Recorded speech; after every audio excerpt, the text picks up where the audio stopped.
Hello, everyone. So today, welcome again on this episode of Not So Mainstream. And today I have with me Sundar, who is a co-founder and CEO of MedaKi, which is a platform that increases public access to healthcare products. And we will talk in detail about what they offer. But to begin with, I want you to share with us what is your background in business, what are you doing right now, and what inspires you to have a career that you have. Yeah, for sure. So thank you so much, Zoe, for having me, and it's a pleasure to be a part of your video series here. So I'd say my career started a few years back when I was doing my undergraduate program in computer science at Ryerson University, which is now known as the Toronto Metropolitan University. During the computer science program, I had a bunch of ideas that I wanted to implement, which was sort of using my technical background, seeing what sort of problems that people faced, and just having a bunch of people just come approach me saying, I have this app idea, I have a great app idea. And really, I started a few initiatives. One was creating a attendance tracking app for a PO district school board teacher. And I brought together a bunch of my friends. There was a teacher who wanted us to create attendance tracker using QR codes on student IDs. And at the time, we had faced a lot of failure in the beginning. Most of it was due to just not having that managerial experience, being able to work as a team, not coming together on a timely basis, people having different schedules, different priorities. And just throughout the program, it was just attempting different sort of businesses, just gave a lot of insight in terms of identifying gaps in business and seeing that we lack certain business skills to actually execute some of these ideas. So while I was actually in the undergraduate program, I actually worked at a local pharmacy. Mhm. And there I saw a lot of customer problems again that could have been easily solved with just the use of technology. And through nearing the end of the program, I actually applied to a Master's of Management, Entrepreneurship and Innovation. Sorry, Management, Innovation and Entrepreneurship program at Queen's University at the Smith School of Business in Kingston. And at the time, really, I didn't have expectation of actually getting into the program because just as my background was mainly just education, I didn't have a whole lot of initiatives, and most initiatives were just me trying to start different projects and not a whole lot of success. So I attended the different events that the master's program had for program applicants. And when I attended the events, I saw that most of the students there were business students with no technical background, but they all wanted to start a technical idea. So back when I did the application process, I made it into the interview process. And that's when I pitched to them that, listen, you have a entrepreneurship program with a ton of business students that want to start technical ideas, but no one in the program with a technical background. So I'm here starting technical projects and missing that business piece, which I could sort of attain from the program. And at the same time, I could share my experience from the computer science program with the business students. So they loved that. I actually got into the program with a $2,500 entry scholarship. And that really just differentiated me when I got into the master's program. So the Master's of Entrepreneurship program is actually a 12-month program where you bring in a problem that you're passionate to solve, and they help you basically create a startup around that idea. And the idea I brought in was from the pharmacy, some of the problems that I saw being faced by pharmacy customers. And at the time, it was basically creating a touchscreen kiosk where customers can input their symptoms and it recommends them over-the-counter medication recommendations. And got into the program, I pitched it to some of the colleagues there, the teachers there, and they really helped me create a business plan, just like getting my first few customers for customer interviews and just getting feedback around the idea. And I was actually introduced to a pharmacy owner in the area. So when he heard about what I was working on, he actually wanted to join the team. And that just gave us, that opened up a ton of doors for us. We started looking at the type of problems that the pharmacy owner himself faced and some of the type of problems that his pharmacy customers faced. And really, that's where MedaKi really took off. We looked into like the different array of problems that we could solve in the pharmacy space, and we saw that no one was solving the e-commerce problem. So there was no player there that was creating an e-commerce solution specifically for pharmacies. And we really put our heads down, try to figure out why don't pharmacies have why don't they have an e-commerce platform? How many other pharmacies face this problem? And is this a problem or opportunity that we want to solve? So we really dived deep into that problem, came up with a great beta platform, pitched to other pharmacists, started getting more feedback, and now we've grown over to 9 pharmacies across Ontario. Just got one in Ottawa, and we have about 15 pharmacies in the sale pipeline, so we'll be onboarding them as well. And we secured agreement with On Farm United, which is a group of 600 independent pharmacies. So we'll be onboarding them as well. And it was slow in the beginning. We've been operating for about 4 years now, but just in the last year and because of the pandemic, things took off and a lot more interest occurred from the pharmacy side and the pharmacy customer side. Just a few months ago, there was also a national shortage for Tylenol and other over-the-counter medication for kids. So that occurred a lot more interest on the pharmacy side as well.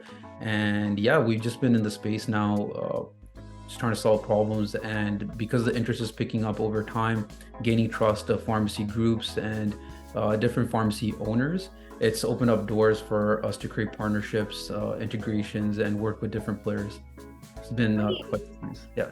That's such a great journey. And I think that the way you discussed about your previous experiences, the businesses that failed or the lessons you learned from them, I think that played a huge role in you, analyzing like what is needed and what could be done better. So that again, like is a motivation and lesson in itself. So that's amazing.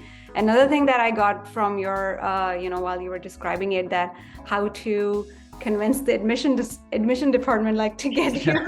So that is a really good tip. Like, you fill in the missing pieces to what they were looking for, and they got you in the department. So that's amazing.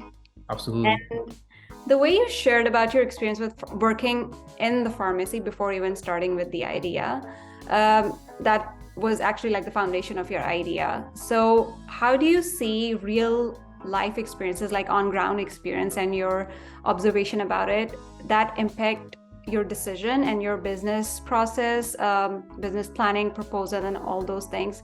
Can you walk us through that? Like how did it affect the overall process? Yeah, honestly, being able to analyze problems is a huge added bonus to a skill set of being entrepreneurial.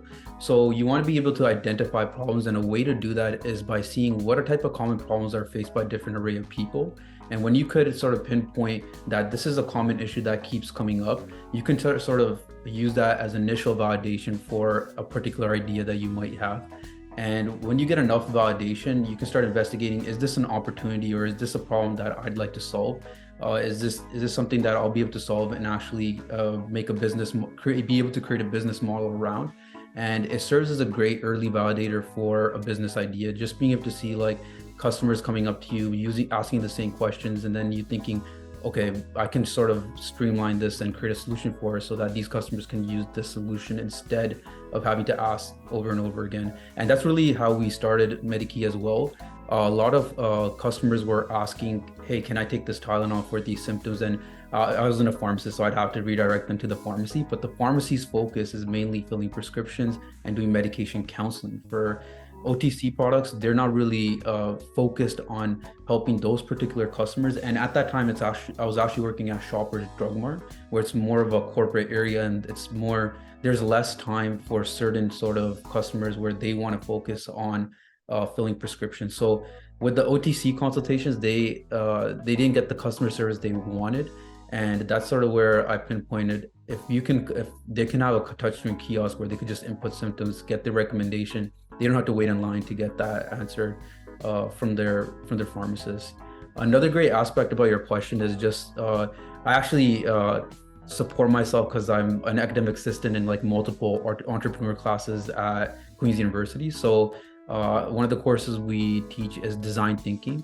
Mm-hmm. And design thinking is really surrounded by just what you asked, which is getting early validation from seeing common problems faced by different customers and going out there and even validating your problem before you invest too much time into solving it. And that'll save you a lot more time in the future, and you'll be able to identify if it's an opportunity or not. And identifying failure is also a skill. If it's an idea that you don't want to pursue, you want to be able to determine that early on before you invest too much time into it. And using design thinking and validating that through question answers is a great way to do that. All right. It's sort of like filtering out, like, what is not working. So you just let go of that and then focus on things that are working and are more Exactly, yeah, effective. exactly that. Great. That's amazing. So let's dive into a little complex question here. So the idea of anything, any entrepreneur like venture it might come from like a single person, but it requires support from um, various people around you. So I want to know, like, how was that support from different stakeholders that you work with, even from your family, friends, or social circle and your community? Because sometimes, like, the common observation is that people are, supposed to have one job, they get promotions, get to different steps of life, but life as an entrepreneur, it's challenging. It has so many ups and downs. How was your experience doing all of that, and how do you envision it should be? Like, how should the support be from the stakeholders and community for aspiring entrepreneurs?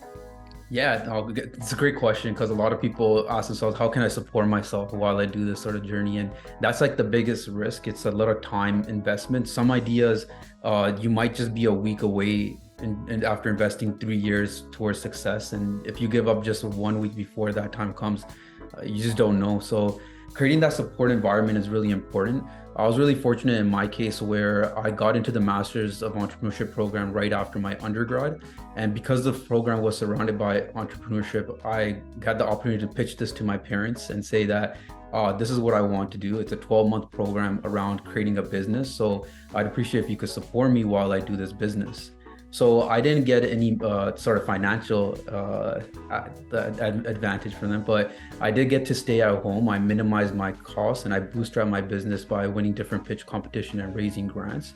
So one thing that we did that was really creative was we joined as many incubator programs as we can, and we raised about $45,000 in cash through pitch competitions and grants, and over $200,000 in business services to host our platform, to bootstrap the business, to pay for business insurance.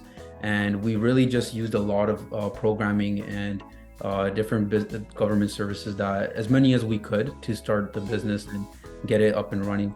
And really, just beyond just the financial support, it also serves they're great validators. So being in health, everyone sort of uses the healthcare system at any point of their life. So when I had my idea, I was just able to go to friends and families and ask them, is this something you'd be able to use? If they had seniors at home, I'd ask them, can you use our service for prescriptions instead, and get feedback. So not only that, you want to have a good mentor on your side as well. One of the great things that being a part of different incubators, and the incubator space in Canada is great. They help everyone from students to newcomers to graduates to recent grads, undergrads. Every single type of person fits into some category for the incubator space here. So what we did was we joined all the incubators that applied to our startup, got mentors for sales, marketing, for any a different array in different sectors of business. And we went back to them, told them what's going on, what our problems are, and they were able to give us a bit of direction in terms of solving different sorts of areas, because our team was really small early on, so we didn't have the entire skill set that you'd need to run a startup, but we filled those gaps with mentorship. That's great. And I agree, like good mentorship is really important in any aspect of life, like be it career or business. And I'm glad that you had this support, even like from, as you mentioned about your parents, like even if it wasn't financial, but like that moral support, like, that is important as well in all that process, because it's something challenging. Like it's not an easy road to be at, right? So that's great. It's amazing to hear your experience about that. So my next question to you is that how do you envision yourself as an entrepreneur 5 to 10 years down the line? And how do you think it would impact your personal growth and personal development? Absolutely. So with entrepreneurship, once you get into it and you figure out sort of like how to create sales models, how to solve problems, identify opportunities, it opens up a lot of more doors. One of the great things is that you'll be exponentially growing your network as you solve different problems, as you get into different sectors. So how I see it and how I have it planned out is that Once I'm able to get an acquisition, or if we're able to grow our business to the point of going public, I'd like to sort of spread that information of how I got there as well. So either in like a mentorship role, or starting my own incubator, or doing a programming where I can help other people do what I did and get that same level of success as well. That's something that would be a huge achievement for me, and that would be more so my 10-year goal. After my 5-year goal, I do want to go into like different technical sectors like quantum computing or crypto, and see where else I can apply my skills. The healthcare sector was really interesting, and learned a lot. And one of the challenges with healthcare is like compliance with healthcare data. So it's a really it's a space where you don't have a chance to make too many mistakes, although you want to as an entrepreneur. It's somewhere where you want to be very careful. I'd want to sort of shift that into somewhere where you could sort of produce more riskier code or software, and really just get out there and be okay, and be in an area where you can fail.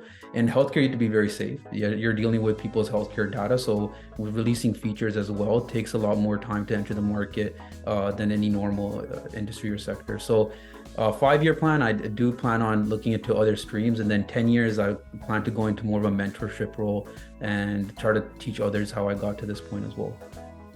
That's great. And I really like the way you said about them, giving back to, people who are probably in the same boat as you at that time.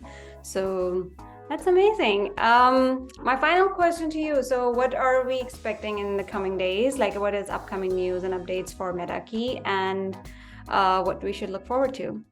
Yeah, so one of the most exciting things is that new agreement that we just got with On Farm United. They're a group of 600 independent pharmacies. So they'll be introducing our service to their group of independents, and we'll be able to sort of exponentially grow with our platform into different locations, and hopefully see ourselves across Ontario.